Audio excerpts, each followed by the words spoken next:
From around the Beltway to around the world, this is the Daily Drum on 96.3 WHUR. Plus, now every Wednesday on WHUT TV, bringing you the information you need that matters most. Better together. Here's Harold Fisher. Good evening. This is the Daily Drum for Wednesday, January 24th, 2024. Here's what's happening. D.C. police are investigating an officer-involved shooting that killed a man having a mental health crisis. It happened at New York Avenue and North Capitol Street around 9:30 this morning. Chief Pamela Smith says the man was in an ambulance on the way to a hospital when he attacked a paramedic inside. After that, she says he attacked another cop and ran under a truck when pepper spray didn't stop him. The individual then emerged from underneath the truck with a metallic object raised in his hand.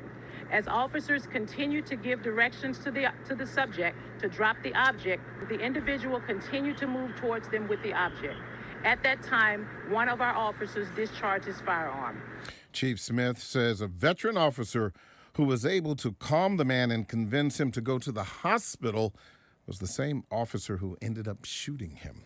Suspended Montgomery County School Principal Dr. Joel Beidelman is no longer employed with the school system. This after the County Inspector General released a scathing report earlier today saying the school system did not address harassment complaints against staff members for years.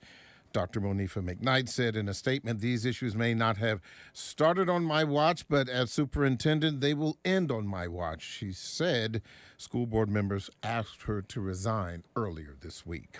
A Good Samaritan was killed last night while helping at the scene of a wreck on the Beltway in Prince George's County. Maryland State Police say two vehicles collided on the outer loop near Route 50 shortly before midnight. A passing driver stopped to help. He was killed when a big rig hit one of the crashed vehicles, and that hit him. The United Auto Workers Union is endorsing President Biden in his White House reelection bid. UAW President Shawn Fain made the announcement today in D.C. He criticized former President Trump's record on unions, claiming the former president doesn't care about the American worker. Well, here's a look at the weather. Tonight, hit or miss showers will move through the area, lows in the 40s. Tomorrow, the warm-up continues. Showers are again possible on and off. Highs in the low 60s. We could see 70 degrees by Friday. Well, coming up, the Reporters Roundtable and the top stories of the week. Lines are open. Give us a call at 202-319-7810, 202-319-7810. Insight is next on WHUR and WHUT TV.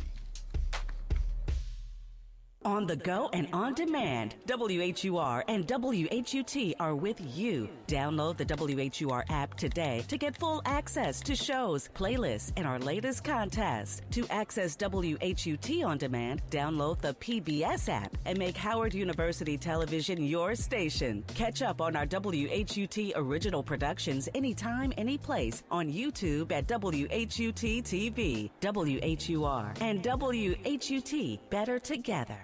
You may have noticed something different on Monday nights at 8 p.m. on WHUT. We like to call it Must See DMV. As part of our mission to amplify your stories on your station, you'll get to see some of the finest works from our creators who call D.C., Maryland, and Virginia home. It's Must See DMV, Monday nights starting at 8 p.m. right here on WHUT, Howard University Television.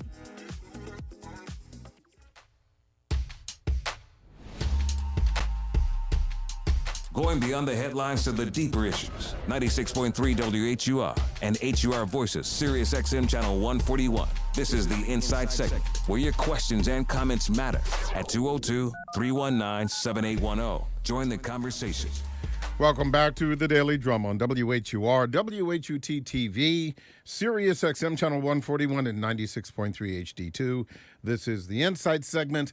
I'm Harold Fisher. We're at the Reporters Roundtable again with some of the top stories of the week on deck tonight. More problems for the Montgomery County school system. A CVS drugstore in D.C. to close because of crime.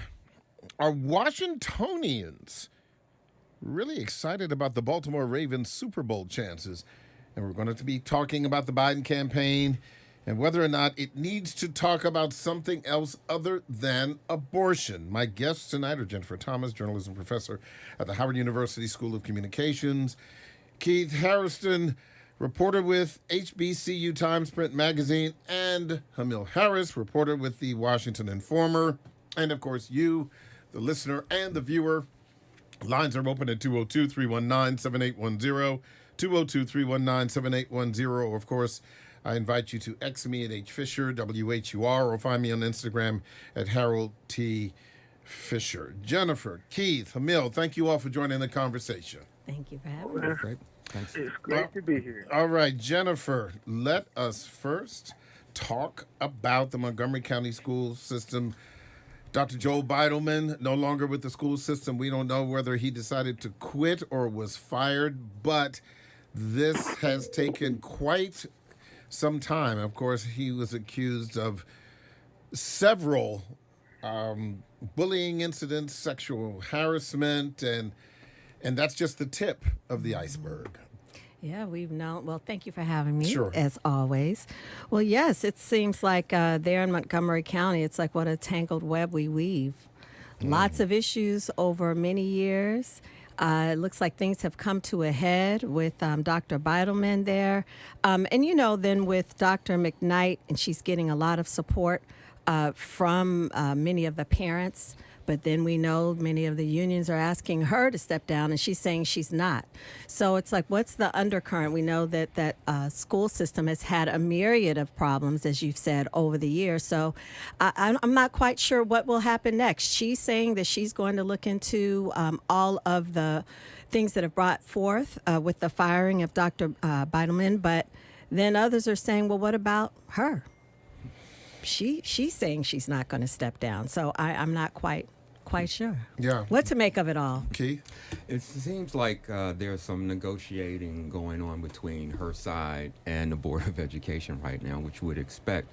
But, in these instances with school superintendents, they tend to have three key constituencies. The parent, children is one, the teachers union is another, and the Board of Education is the third. She's lost support from two of those three, and if you lose support from a majority of those three, it's hard to hang on. So it seems to me like what's going on is some type of a negotiation for her departure. But she is. I checked with the school spokesman this afternoon, and he said she's working, and she's working in her role as superintendent. Of course, he didn't want to say anything else. But so she's still there. But it just seems like, as you said, these kinds of problems happen. And if it's not this about, promoting someone who is under investigation, it's There've been a lot of heck of a lot of problems in school systems between boards of education and superintendents. Hamil, your thoughts about it? It just seems like it never gets better. Here we go again. It's like we have heard this story, it's just depending on the county, and it seems like they always talk about how much money and resources they have in Montgomery County, but somehow it's not flowing to the top, especially at the executive level. I just don't understand this. Well, the thing that I don't understand, and I don't think this has anything to do with money or resources, I think this has to do with what's right. And, this is not about, I think it is less about Dr. McKnight, because she's only been there for a minute. She's been there, a year and a half or something? First. Yeah, exact. Acting first. And if she were to step down, I think she still has, 2 years on her contract? So that's going to be expensive. But money notwithstanding, if you have a long-standing issue of not addressing sexual harassment or just misconduct complaints against staff, against supervisors, where, as in the allegations against Beidelman, that these were subordinates, and and let me just say, they are women who are in powerless positions. They were teachers, and they don't have a place to go if these things come up. And Then what? it wasn't part of the concern that she said she wasn't aware of some of these allegations. But in fact, she accordingly, or apparently, reportedly, was with him years ago and saw some of that behavior when they both worked in a middle school, or were either middle school principals or teachers. I can't remember what their positions were, where she was apparently at a party when she witnessed some of this alleged behavior. So, some within the school system say, well, she knew what he was capable of because she knew he had been had allegations before he came into this position. So I don't know. There's always a he say, she say, and as Keith said, she's like 1 to 2 in terms of her support. But a lot of times we know there's extra scrutiny sometimes in certain positions, and I don't know. But shouldn't there be an issue with large organizations and how they protect their image? Obviously, I didn't see anything, I didn't hear anything, I didn't speak anything, and Montgomery County certainly one of the best school systems in the state of Maryland, if not the nation. And so why do we need to talk about these things? Oh no, not us, Keith. No. But it's not unique to the Montgomery County public school systems. I mean, it was within the past year or so that the District of Columbia government had a similar problem when one of the mayor's closest advisors, I think the deputy mayor for economic development, had similar issues, and as it turned out, policies just weren't in place, and what policies were in place weren't being followed. And so it's a kind of thing that's not unique to that school system or other school system. It's a lot of things that you would expect more of. Certainly, you would expect more in terms of following procedures and having procedures in a place like Montgomery County, the largest school that has the largest school system in the state of Maryland, or in the District of Columbia government, which is run by a woman. And I would also say, you talked about D.C. We saw this fentanyl problem in Loudoun County where parents were not notified, which that's just beyond the pale, because you are literally talking about one of the biggest, public safety issues regarding, our children, for example, is this fentanyl thing. And no one said anything until the sheriff said in Loudoun County, nobody told me. And I think at some point, I think you should be more concerned about the image of being transparent, coming forth, putting your foot down and say, we have a problem, and whoever the I happens to be, school board superintendent, I'm going to fix it, as opposed to hiding it, Hamil. But the thing about it, I'm glad Keith is here tonight and Jennifer, because for many years when I was a reporter at the Post and Keith was my boss, Keith would know about stuff more than the PTA president, and we would go out there and go after these things in discovery. And today, I just don't see the accountability that we're used to. And, it shouldn't wait till the sheriff knows about stuff, in certain places. We just wouldn't put up with that. And so, again, this is opportunity for young people, for journalists at Howard, Morgan, everywhere, holding people accountable before it's on the news.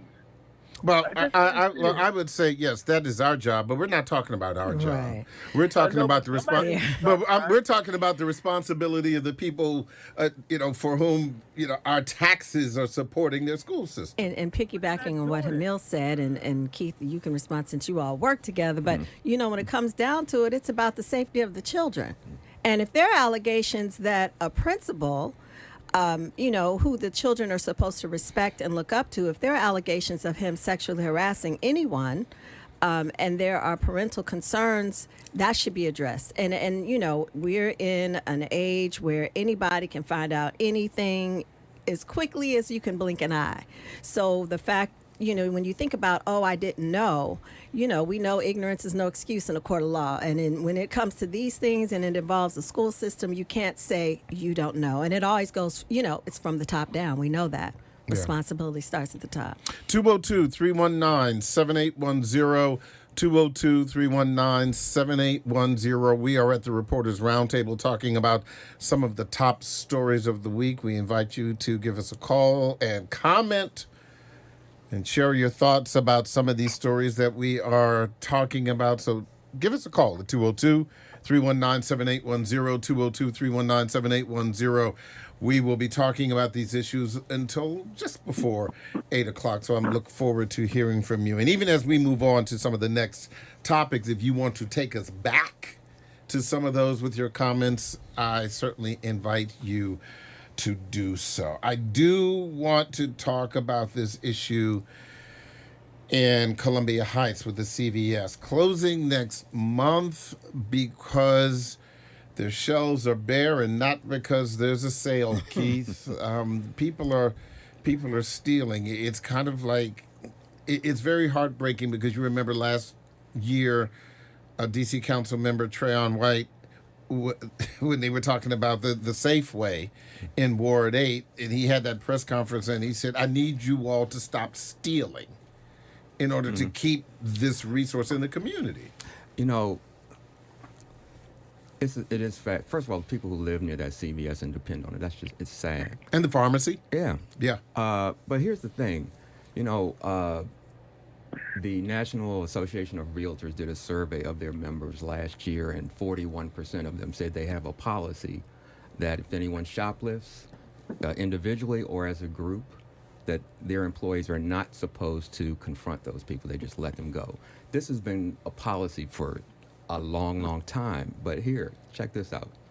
It wasn't until 2022 in April that Donald Glover's show on FX Atlanta had an episode in which they devoted about half of the episode to making that known to everybody, essentially, you know, and the plot was there was a guy who was going to lots of stores and just grab stuff and just walk out. And Donald Glover's character said, what are you doing? He said, look, don't you know they have a policy that they can't mess with you? And he would just pick up expensive items and walked out. Nobody knew about that. And this trend that has happened recently across the country, it happened after that. It happened after that episode aired. So people know. And one of the things, I mean, what can you do about it? Well, the District of Columbia has this crime bill that'll be voted on soon that, among other things, it would make it a separate crime for anyone who organizes those mass, you know, shoplifting sprees, and it enhances penalties for other types of retail thefts.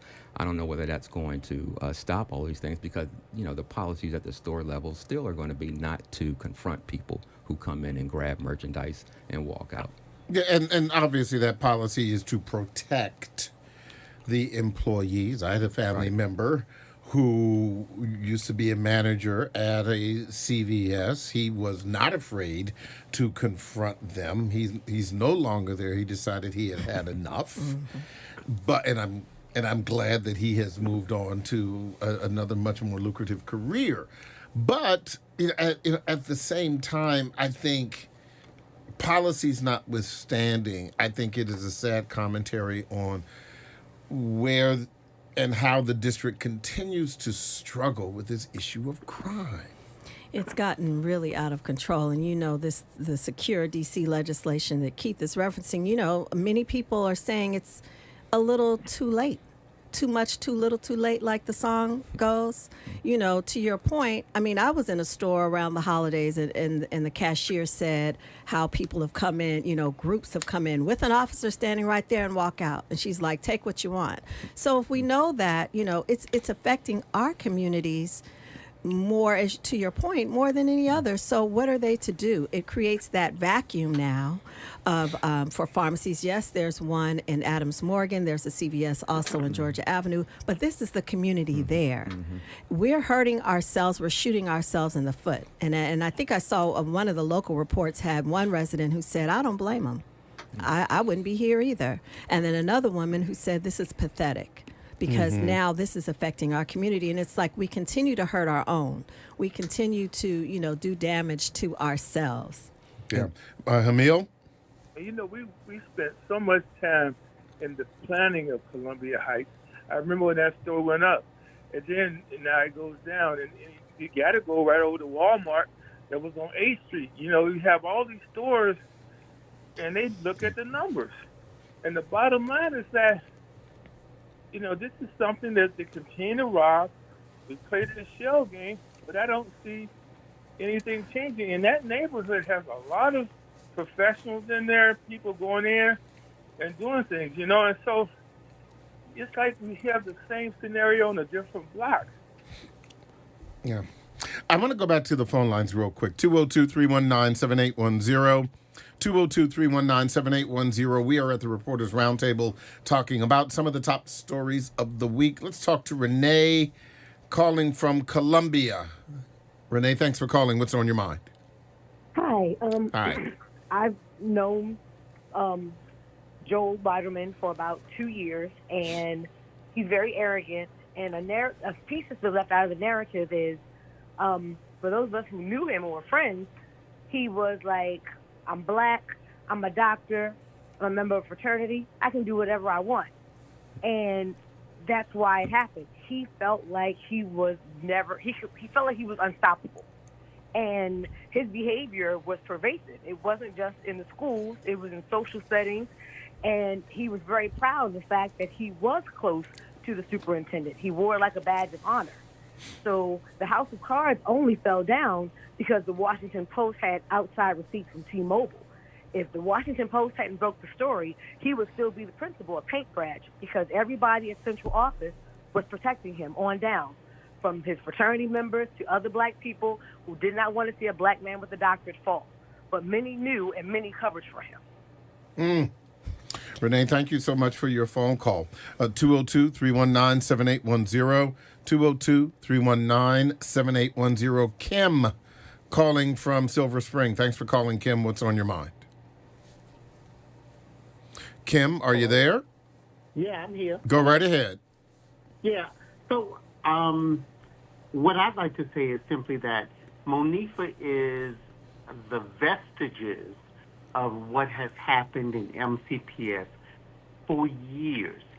She can't possibly come in and fix things that have been going on for decades. I'm a former MCPS employee. I know the stories, and I know how MCPS has covered up things. However, I don't believe Monifa needs to take the fall for this.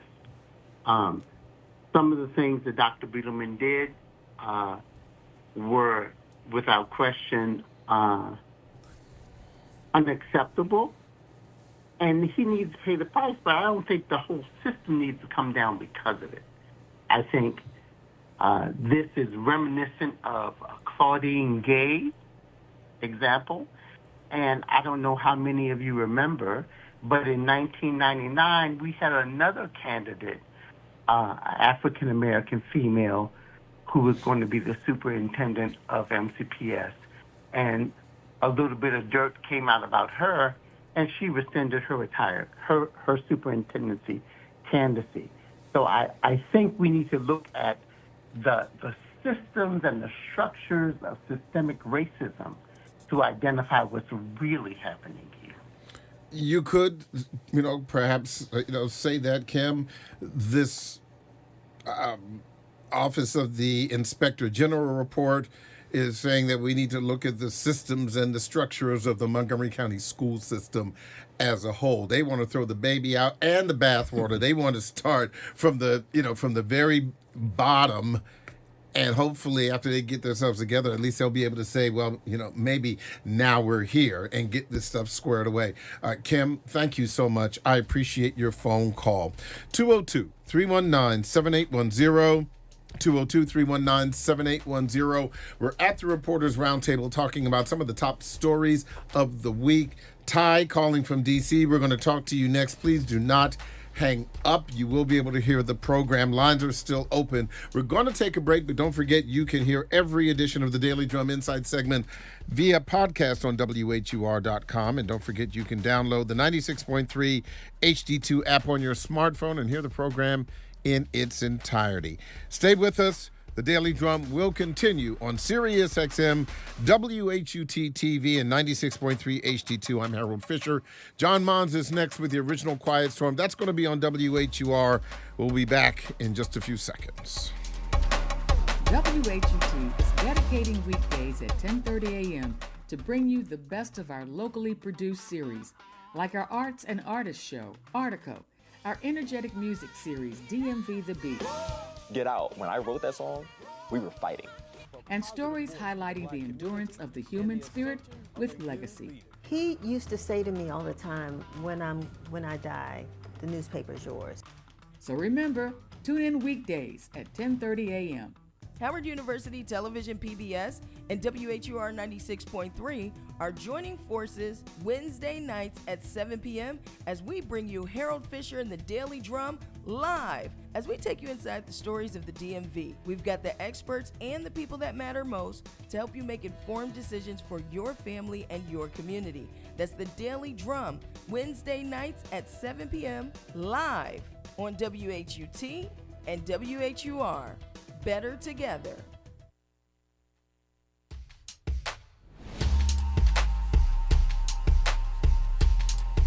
Welcome back to the Daily Drum on Sirius XM Channel 141. I'm Harold Fisher. We're at the Reporters Roundtable. We're discussing some of the top stories of the week. My guests are Jennifer Thomas, journalism professor at the Howard University School of Communications, Keith Harriston, reporter with the HBCU Times print magazine, and Hamil Harris, reporter with the Washington Informer. Lines are still open at 202-319-7810,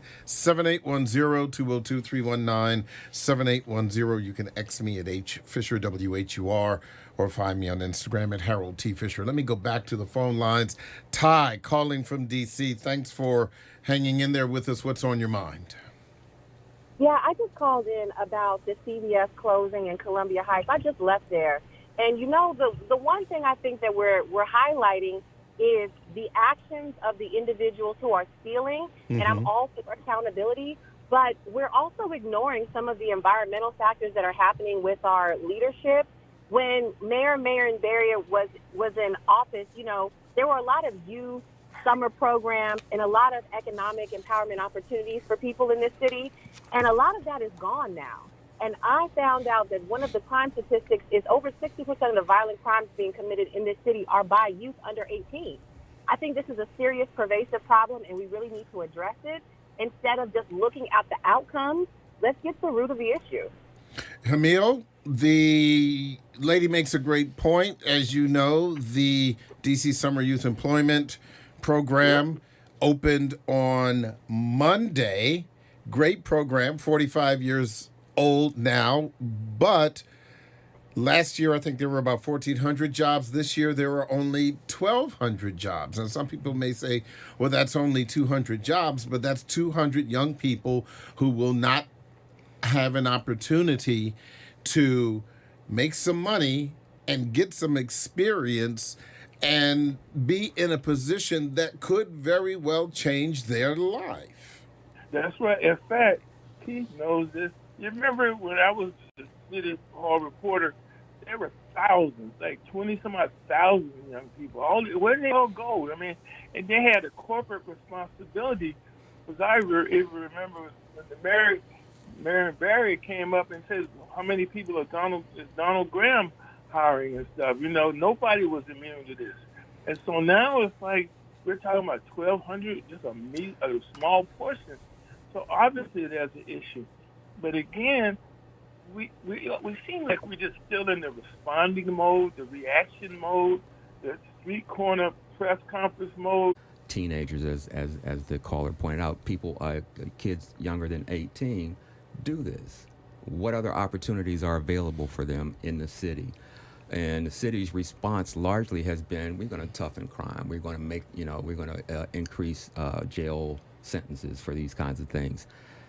That is, as Hamil just described, that's sort of like reacting. That's not really getting at the root cause of the problem, which is it's not an easy thing to solve either. Yeah. And I think a lot of that, too, was because the mayor and the city was getting a lot of pushback from the federal government, too, with the spike in crime, saying you're going to have to do something. Yeah. So, it's like you're damned if you do and you're damned if you don't. But, yeah, I agree with the caller. We do have to find better solutions, but then we also have to address where we are. and see, how do you solve the problem now? And then how do you prevent it from going forward? And then what are the solutions for that vacuum that's being left in the community? Yeah. Ty, thank you so much. Are you running for office in the district anytime? You need to let us know, right? Maybe one of these days, but I'll definitely call you. And I'm a Howard alum, so. Well, there you go. See, there it goes. That explains it all. That's right, Bison. All right, well, look, stay safe out in those streets, Ty. Thank you so much. I appreciate your phone call. 202-319-7810, 202-319-7810. Frank calling from D.C. Thanks for calling, Frank. What's on your mind? Yes, can you hear me? Yeah, go right ahead. Hello? Go right ahead, Frank. Okay. 1 second. Okay, can you hear me now? I most certainly can. Go right ahead. Yeah, I have to agree with the Howard alum who just called in, and she talked about the root of the problem. And I can remember being one of those kids in the SYEP program years ago when Marion Barry was mayor. And even then, the ground was different. There were more families. There were more men in the home. We don't have that now. And it's not that women can't say, oh, I can do this. It's just that you were not designed. No one was designed to do this by themselves, to raise children by themselves, neither men nor women. And we've broken that down. And as a result, that's why CVS is closing. That's why you have this rampant, this craziness that goes on in schools, people rushing into stores and just ripping things off. And then the other part is that, the city, yes, the city can do things like have more of the SYEP program, more jobs.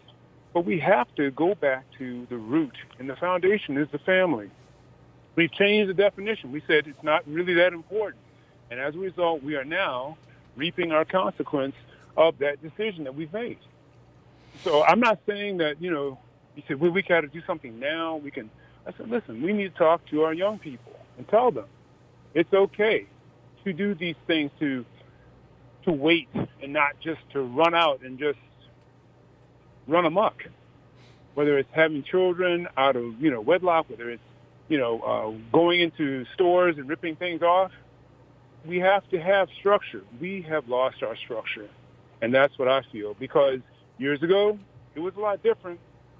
Now, we're just reaping the benefits of changing. That's all. That's how I see it. Frank, thank you so much. Jennifer, you just chomping at the bit to say something. I could feel the heat. I had to move over. I agree with a lot of what all the callers are saying, and you look at a lot of problems. But I kind of go back to what Keith said. A lot of times, and sometimes I may say it jokingly, but I'm serious.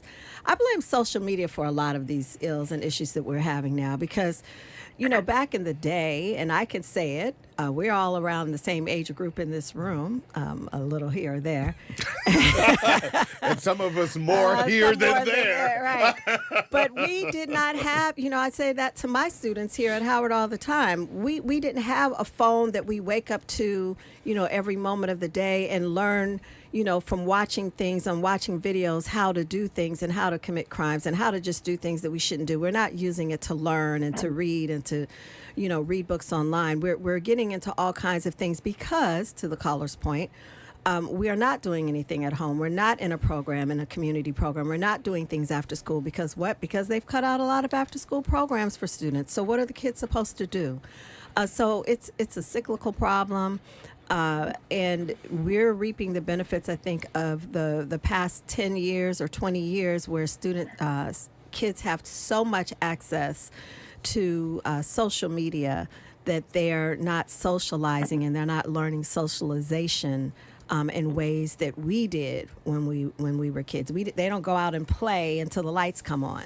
Yeah, and I would definitely say there are no benefits that we're reaping. We're reaping the consequences, certainly, of the modern era of social media and the like. And you said you blame social media, but remember, and I think we all do, just last month in Prince George's County when they had that that student town hall at Flowers High School, the students blame social media. So we all know. Yeah.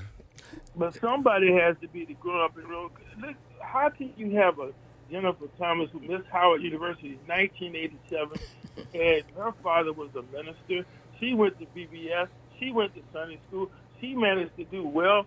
And again, what happened to this generation where I was in the media academy somewhere, at a high school, and everybody uses their cell phone to film the latest fight. It's like the fightnetwork.com across the country, and everybody's running to get the shot. It is not for media, it's for foolishness. Yeah. I know I'm trying not to preach tonight, but I'm just telling you, well, how long? How long, Go ahead, Hamil, go ahead and give me a ha, because go ahead, Keith. It's the confluence of issues that we're dealing with, because what's happening in D.C. with young people in crime is not unique. It's happening across the country, certainly happening in Prince George's County, and social media does have a lot to do, because in a lot of instances, what prosecutors and law enforcement are finding is that the people who are committing these crimes are putting that stuff on social media. They're posting stuff on social media with the goods that they've stolen, or with the stolen car. I sound like, and get off my lawn kind of person to say, well, it's social media's problem. Well, you can have social media in a household with young people, but somebody, as Hamil said, has to be the grown-up and say, okay, you know what, 12 hours a day on social media is a little bit too much. Let's cut it down to an hour after school and an hour if you finish your homework. And it has to be those kinds of rules. And when there aren't rules, and that's what a lot of the kids who are getting arrested are saying, well, I'm carjacking because I know nothing's going to happen to me. Yeah, and just to think, there was a time when we thought TV was bad. Jennifer does this, and Keith does it too. We have the media quiz. I asked, what was the big story of the week? And this is not high school students. These were students in college, and not here, but other places. And I asked the question, everybody said Martin Luther King Jr. Correct, wrong. No, Jr. died in 68. Dexter King died with prostate cancer. And they looked at me kind of like, oh, it wasn't Martin Luther King Jr.? No, that's the wrong week. And these are people that passed the SAT test that should know history. So while social media is filling up the vacuum, there's a vacuum of good things and things that we need to know in terms of history. Yeah. So, I would say, and I'm going to go back to the phone lines in a bit because we have some folks who are chomping at the bit to talk.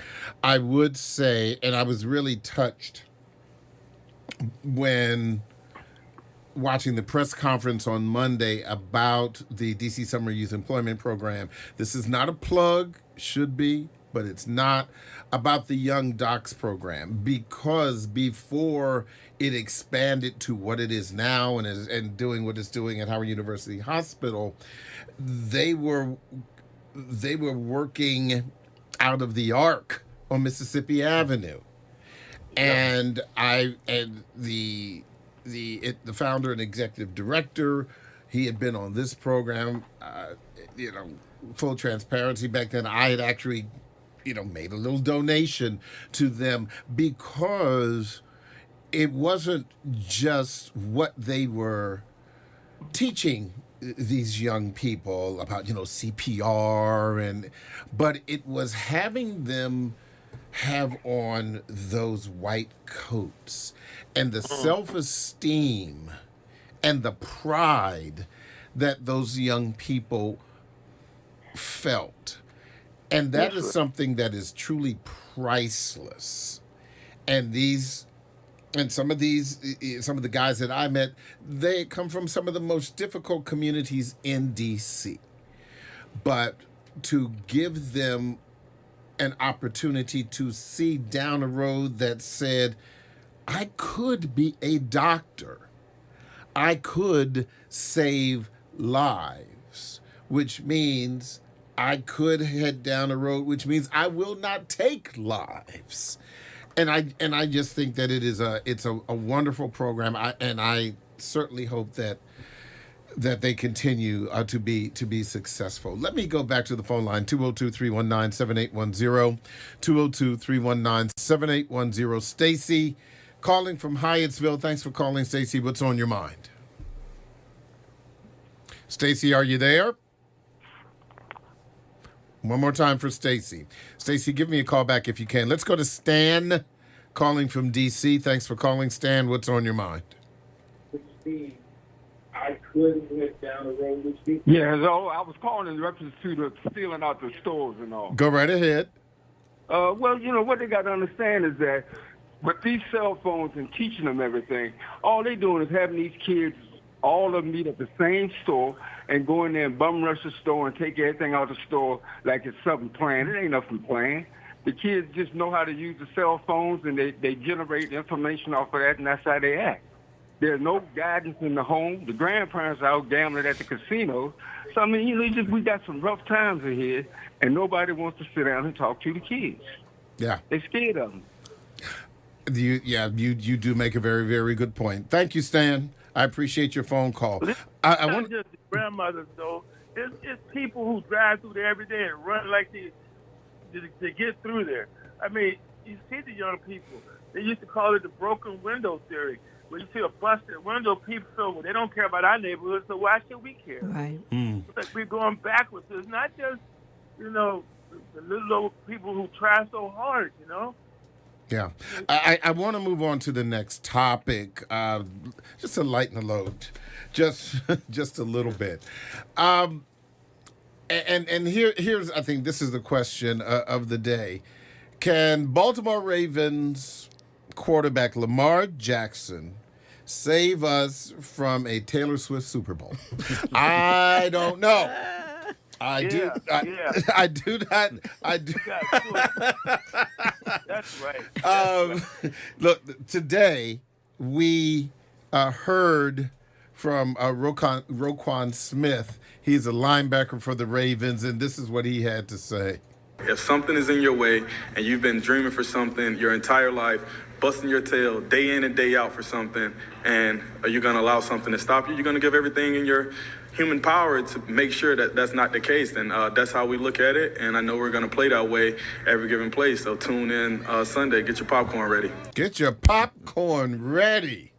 But okay, but here's my question, and I'll start with you, Jennifer. Are Washingtonians excited about the Ravens? Since unfortunately we don't have a team yet to be excited about. So we should. We should. I mean, they're our cousins. If you look at it like that, they're our cousins around the corner. You win, we all win. We should. Hey, we know that Baltimore and the surrounding areas, many people in the DMV are close to Baltimore County. We're right over there, Anne Arundel I live in County. Baltimore. Well, so, there you go. Yeah. And Baltimore, as you know, they're very excited. Could they pull off this win? I think it's a good time, and it's a good time for football. It's a good time for fans, and it's a good uniting thing, I think, for the entire region. I really do. Keith? Yeah, I'm so happy. You know what? I'll take Lyft back, from Oregon, and I had a limousine driver, a lady limousine driver. She picked me up. I was so happy. I fell asleep in that place. And she said, I said, oh, man. She said, oh, we're gonna get down for the weekend and everything. I'm trying to get up here with my crutch. You know what I'm saying? But guess what? Thank God we can. And look at Detroit. My grandfather was from Detroit, and I'm just glad these cities that have been besieged by crime and crazy stuff can have a little moment to be happy. But I'm going to tell you, Kansas City not playing, my homeboy, he's ready. Yeah, that's true. Keith, what do you think? D.C. native who moved to Prince George's County. I'll say this. I'm a Baltimore Ravens fan. And for no other reason now, because they have Lamar Jackson, who is a terrific story. I mean, just think about what happened to him in the past year. Mm-hmm. He pushed aside, I don't need an agent. I'm going to renegotiate my own $260 million contract with help from my mother, right? Just from my mother. The NFL essentially blackballed him because they didn't want him to get any offers from other teams. All the teams that need quarterbacks in the NFL, no one tried to sign him. He was a free agent. And then to top it all off, after their victory over Houston this past weekend, Lisa Salter is a sister, a sideline reporter for, I think, Fox, or maybe it was NBC. Fox. She's interviewing him after the game. She's a little bit older than he is. And then she interviews him, and at the end of it, he says, "I appreciate you, Miss Lisa." He's well raised on top of everything. There you go. Yes, Love it. And you know, can they do this? It's been what, 20 years? 2013 was the last time they won a Super Bowl. So it would be a big deal for Baltimore if they can get to that place. You know, if they can get there. Yeah. Has it been? 2013, right? Yeah, okay, 10 yes. years. Sorry, 10 years. Yeah, but that's. But I agree. And look, and I'm a Commanders fan. Grew up with the Washington team. My grandfather was a Washington fan. My daddy was a Washington fan. My mother, my stepmother. You know, I mean, can I tell you about Billy Kilmer, Sonny Jurgensen, Larry Brown, and Charlie Taylor? Oh my goodness, I think I was still on Similac if they had it back then. But the bottom line is that, as a person who lives in Baltimore City, they are incredible. They're just so excited. Full transparency. I was texting my former co-anchor in Buffalo, New York, and I said it looks like the ghost of Jim Kelly was still haunting that city. They can't get it right to save their lives. Buffalo lost again. Shy that field goal. Oh gosh, it was so unfortunate. Squeegee boys, you know, the little kids that out there scrubbing that with that dirty water, clean your water up now. Tell them to get ready. Don't put that squeegee boy stuff on the good limousines, but we need that, you know. Yes. There's been enough bad news, and again, I tell everybody that look like a reporter of in Morgan to go down there and just start taking pictures. How about that? But you know, there were so many great stories coming up this weekend. I joke about the whole Taylor Swift thing, but it is a thing. It's a huge thing. It's a thing. There's no question about it. Detroit. Yeah. Without a doubt, you know, another blue collar city. I mean, you know, folks crying when they made it this far. Purdy, the quarterback for San Francisco, he showed up and showed out. But you know, I always just wonder, with all of these other quarterbacks falling by the wayside during the course of this season, you know, Colin Kaepernick is still young. And there you go. And able. Yes. Real quick, I do want to get to this last topic before we run out of time. Vice President Kamala Harris, along with President Biden, really made their kind of first official campaign stop yesterday. Of course, that kind of overshadowed by the Trump win and Trump-Haley fight in New Hampshire. But this is what the president said yesterday in Northern Virginia at the rally. The person who doesn't have a clue about the power of women in America is Donald Trump. But I promise you in 2024, he's going to find out about the power of y'all. We need the protections of Roe v. Wade in every state, and we can do it. You can do it. Together we can do it. It's within your power to do it. So I'm going to start with Jennifer, and she's going to be the spokesperson for every American woman on. How important do you believe this Roe v. Wade abortion issue, how important do you think it is for the campaign and for the American people? They seem to be dwelling on it quite a bit, and there's some other issues that they're just not talking about. Well, to your point, I think this issue over reproductive rights is a huge one. And we've seen, even as they were doing exit polls and talking to people in New Hampshire, a lot of the registered Republicans were going off party because of this issue. You hear the stories. I think it was the Texas doctor now who did a campaign for an ad for the Biden campaign after she had to leave state and get an abortion to save her life when she knew the child she was carrying was no longer living. You know, this is something that touches women across the party aisle. And I think we are going to see that it is going to be a major issue. Now, we know the Republicans are looking at immigration. And if you listen to Donald Trump, you know, they're coming by the droves, by the thousands and millions, taking over the world as we know it. You know, but I do think that this issue, we know what happened after Roe v. Wade. After that decision by the Supreme Court, we saw the reaction. We're still getting reaction on that. Anniversary was just this week. And I think it is going to be a big issue. I will say, though, speaking of the vice president, my soror from Howard University, I'll have to say that.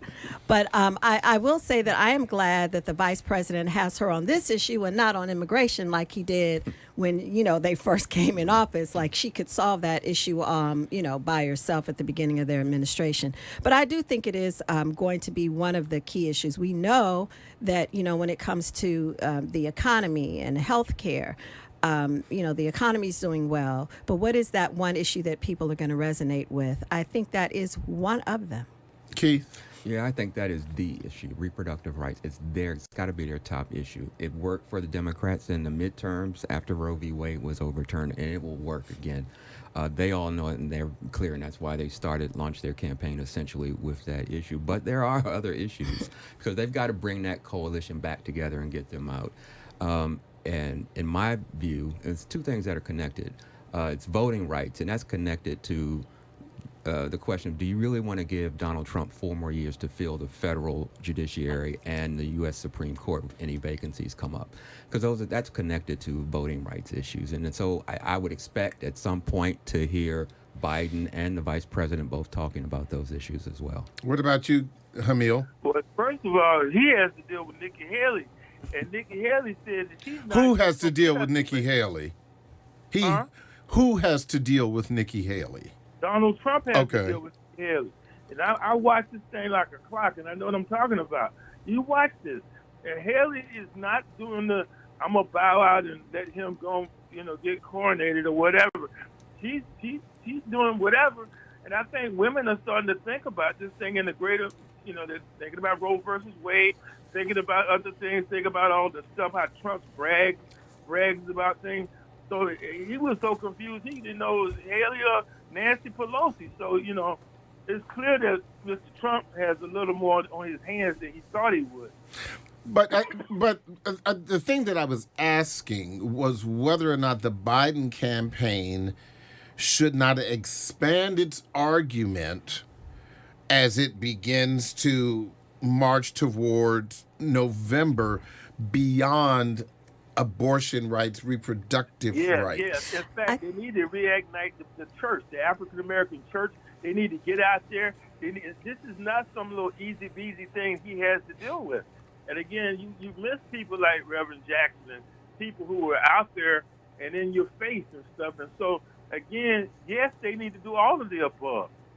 I think that the economy, you know, right now we're doing better than we have in many years, and even America. I think the latest poll showed how Americans are becoming more satisfied and more hopeful. We need to pull on those things. I think if they want to be effective, the Democrats need to point that out, that the economy is getting better, and then do a comparative analysis to how it was during during Trump's administration, how poor the economy was doing. You know, people were fighting over toilet paper. Yeah. You know, so I think that's another issue. There are many, and we have to get people have to be told their importance of the vote. And I think back to Taylor Swift and the Swifties and the women. I think she's very powerful. Beyonce's very powerful, and all these artists at galvanizing young people to vote. And in fact, a lot of right wingers are coming out against Taylor Swift for doing just that. And as I've often said, you know, over the years, holy cow, look at the Dow. Have you seen the Dow Jones Industrial Average? Have you seen the S&P? Yes, it's safe to look at your 401ks again. Mm-hmm.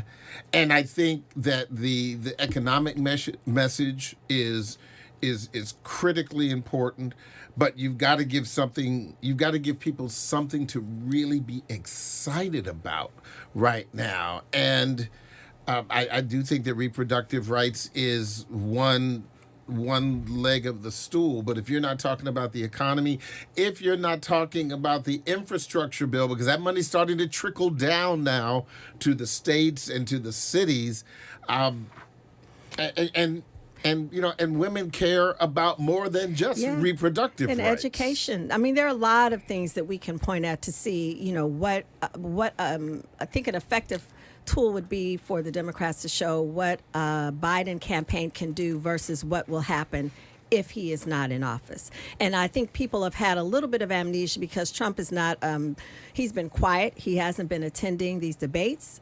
And so people forget that, and they see him there, they're laughing at his jokes. But when he's there long enough, and to what Hamil said, when Nikki Haley continues to poke the bear, and they start hearing that dangerous rhetoric, people may be reminded and maybe second guessing those who might vote for him that, do we want this leader leading the free world when, there may be some serious things that we may be facing around the world? Do people want Donald Trump being the commander in chief at the red phone with the button? Well, obviously, there are some people who do. Apparently so. Well, go ahead, real quick, Hamil. Last comment. I am so proud of the Howard University students who covered the last election, and Professor Thomas and stuff. And I mean, they were all in Atlanta, everywhere. So you know what? I know that I got two hearts, and one of them in D.C. and one of them somewhere else. But I love my Howard family, and I know those students will be on top of it. Yes, they will. Keith, do you have a last thought? I'm going to stick to this thing. I know, yes, there are definitely more issues, but reproductive rights. There you go. That's got to be at the forefront of the Biden campaign. Okay, well, there you go. Jennifer Thomas, Keith Harriston, Hamil Harris, thank you so much for talking to us. I really appreciate it. Always Absolutely. a pleasure. Well, finally tonight, I am scratching my head a bit about what's going on with some of our school systems in the area. The Montgomery County Inspector General report said the Montgomery County Public Schools had all kinds of shortcomings in investigating accusations of employee misconduct, and that has been going on for years. 9 students from one high school in Loudoun County last year experienced non-fatal fentanyl overdoses back in October, but parents weren't notified for nearly 3 weeks. To date, we still don't know why it took so long to tell them. Yes, school systems are not perfect. There's always the temptation to protect their image, but ignoring or hiding serious problems erodes trust of the families and the students they serve. So maybe, just maybe, the titles on the reports of these recent school problems should be "Just Tell the Truth and Shame the Devil." That's the Daily Drum for this Wednesday, January 24th, 2024. I'm Harold Fisher. Good night.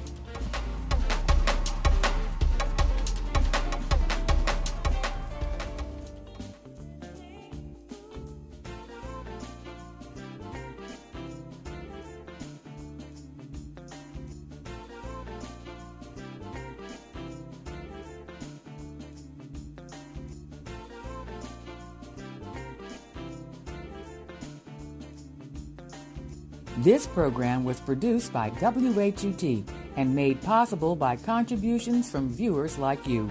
For more information on this program or any other program, please visit our website at WHUT.org. Thank you.